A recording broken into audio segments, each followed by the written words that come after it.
नमस्कार, जय हिंद, वंदे मातरम। मैं आपका दोस्त राम रघुवंशी स्वागत करता हूं आपके अपने YouTube channel online study with DK पर।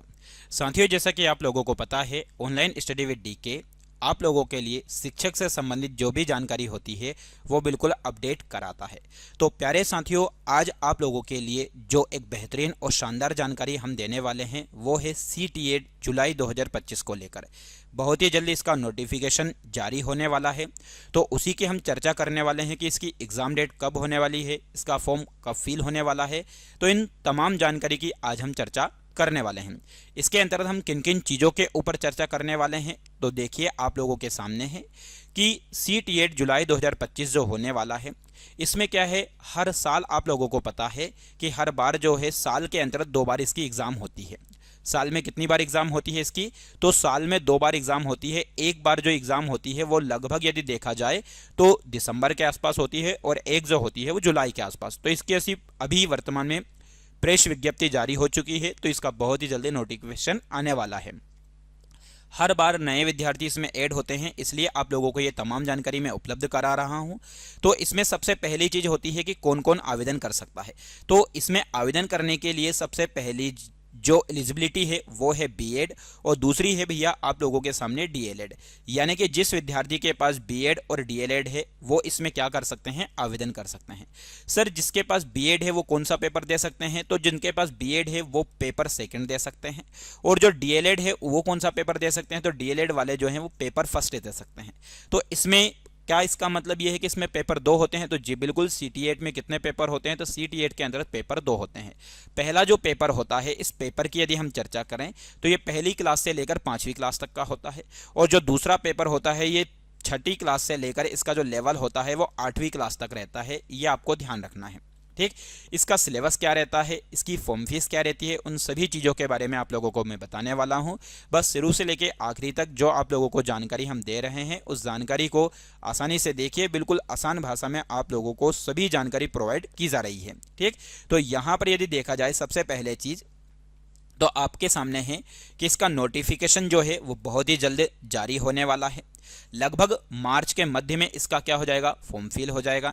इसकी एग्ज़ाम डेट की यदि हम बात करें तो जुलाई महीने के स्टार्टिंग महीने में, जितने भी वर्ष हुए हैं उनमें लगभग जुलाई के स्टार्टिंग महीने में ही इसकी एग्ज़ाम हो जाती है।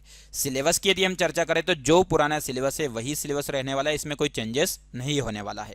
पासिंग मार्क्स की यदि हम बात करें तो अब पासिंग मार्क्स से पहले आपको ये पता होना चाहिए कि इसमें पेपर जो होता है वो कितने नंबर का होता है।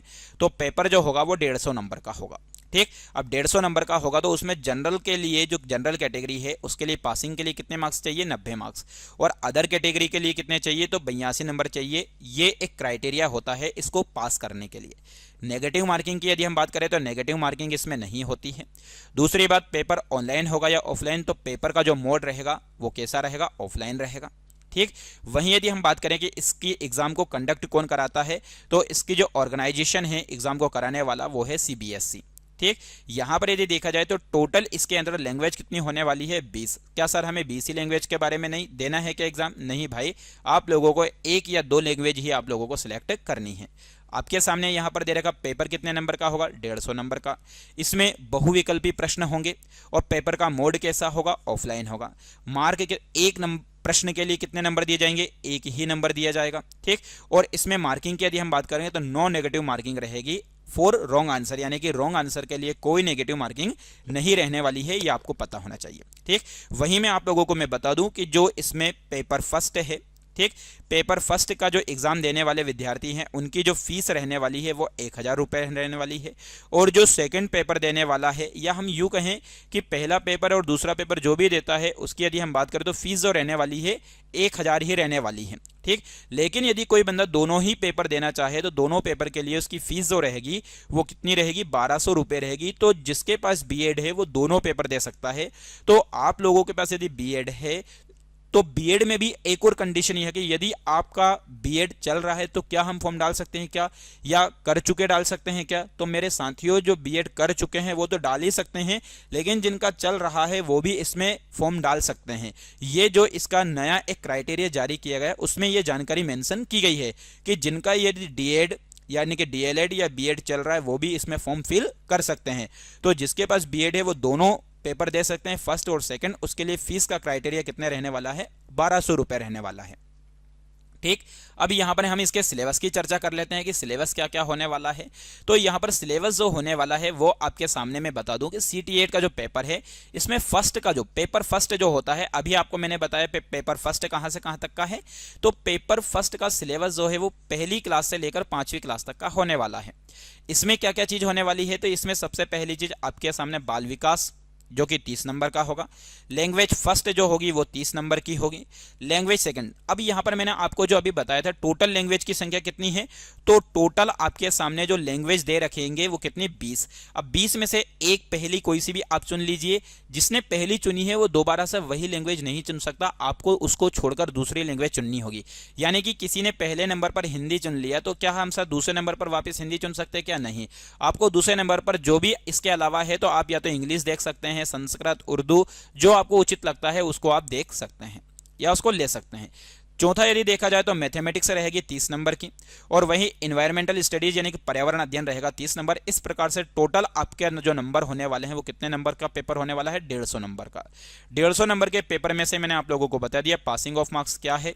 ठीक है, हर एक के बारे में आप लोगों को पूरी जानकारी दी है। अब दूसरा जो है, दूसरा पेपर जो है इसका पेपर सेकंड का सिलेबस क्या रहने वाला है, इसको लेकर भी बहुत सारे लोगों को कन्फ्यूजन रहता है। तो बिल्कुल कन्फ्यूज मत होइए, आप ऑनलाइन स्टडी विद डीके के साथ जुड़े हैं तो आपके हर एक डाउट को क्लियर किया जाएगा। CT8 पेपर जो सेकंड होता है इसका सिलेबस क्या रहने वाला है, तो इसमें बाल विकास जो रहने वाला है यानी कि child development and pedagogy 30 number की। लैंग्वेज फर्स्ट और लैंग्वेज सेकंड ये दोनों क्या है, कंपलसरी है। ये आप लोगों की तीनों चीज सेम होने वाली है भैया। ठीक है, तो 30 नंबर यानी कि 90 नंबर का जो पोर्शन है वो तो लगभग सेम रहेगा आप लोगों का। बाकी जो 60 नंबर का पोर्शन है वो थोड़ा बदलेगा। कैसे बदलेगा, क्योंकि 60 नंबर में हमने ऊपर देखा था लेवल फर्स्ट में यानी कि पेपर फर्स्ट में, उसमें हमने देखा था कि एक तो पर्यावरण अध्ययन था और दूसरा क्या था आप लोगों के सामने वहां पर मैथमेटिक्स था। तो यहां पर जिस व्यक्ति ने, जैसे ग्रेजुएशन की यदि हम बात करिए, ग्रेजुएशन में जिसने BA या फिर हम यूं बात करें आर्ट्स लिया है, तो BA आर्ट्स वालों के लिए यहां पर जो पेपर होने वाला है वो सोशल साइंस का होने वाला है। ठीक, सोशल स्टडीज या फिर सोशल साइंस का होने वाला है। उनमें उनको 60 नंबर जो है उन्हीं के मिलने वाले हैं, यानी कि उन्हीं के 60 नंबर के क्वेश्चन आने वाले हैं जिन्होंने आर्ट्स लिया है। सर जिन्होंने साइंस लिया है यानी कि जिन्होंने BSc किया है, तो BSc करने वालों को यहां पर जो पेपर होने वाला है वो भी 60 नंबर का होने वाला है। लेकिन यहां पर कंडीशन ये है कि 30 नंबर का आपका मैथ्स आएगा और 30 नंबर का क्या आएगा, साइंस आएगा। तो इस प्रकार से जिसने BSc मैथ्स किया है, CS किया है, तो उनके लिए 30 नंबर की साइंस रहेगी और 30 नंबर का क्या रहने वाला, मैथ्स। तो इस प्रकार से उनका दोनों का मिलाकर 60 नंबर का पोर्शन हो जाएगा। और जिन्होंने केवल सोशल साइंस या फिर आर्ट्स है जिनके पास, तो उनका टोटल जो प्रश्न होने वाले हैं वो 60 नंबर के होने वाले हैं। तो इस प्रकार से इनकी टोटल जो नंबर की काउंटिंग करें तो वो भी कितनी हो जाएगी, 150। आप इन दोनों को डबल बार मत जोड़िएगा। ठीक, तो ये मैंने आप लोगों को जानकारी दे दी है। तो इसका बहुत ही जल्दी नोटिफिकेशन जारी होने वाला है। ऑनलाइन स्टडी विद डीके आप लोगों के लिए रेगुलर क्लासेस डाल रहा है, तो बस इसके साथ जुड़ जाइए और अपनी तैयारी को मजबूत कर लीजिएगा। सभी लोगों का जुड़ने के लिए बहुत बहुत धन्यवाद। जय हिंद, जय भारत।